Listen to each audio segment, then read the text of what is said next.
Thank you for inviting me here today for opening this very important discussion. So my name is Queen Hera.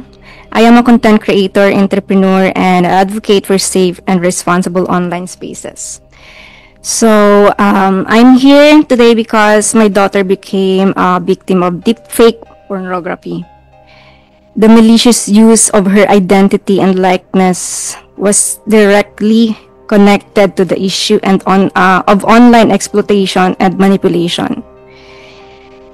This is not trivial matter for harmless prank. This is a grave violation of dignity, privacy, and human rights. As a mother, it has been heartbreaking and deeply painful to witness how this exploitation has affected her well-being, her reputation, and her safety. So wala pong magulang ang gustong makita na ganong kalagayan ng anak. This is very cruel and degrading.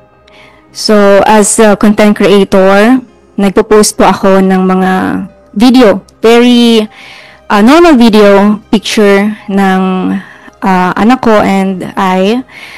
And one day, may nag-DM sa akin sa Instagram saying na yung anak ko ay nakita sa isang dark web. And nakita ko mismo yung picture niya.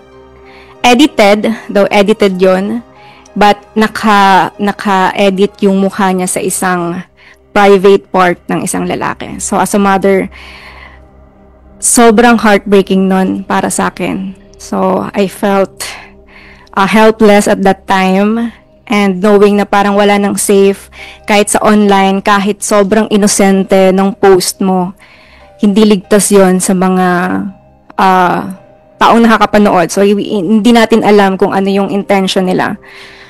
So yun lang po, and I hope ma-address tong issue na to because sa Facebook especially, talamak po yung nangyayari.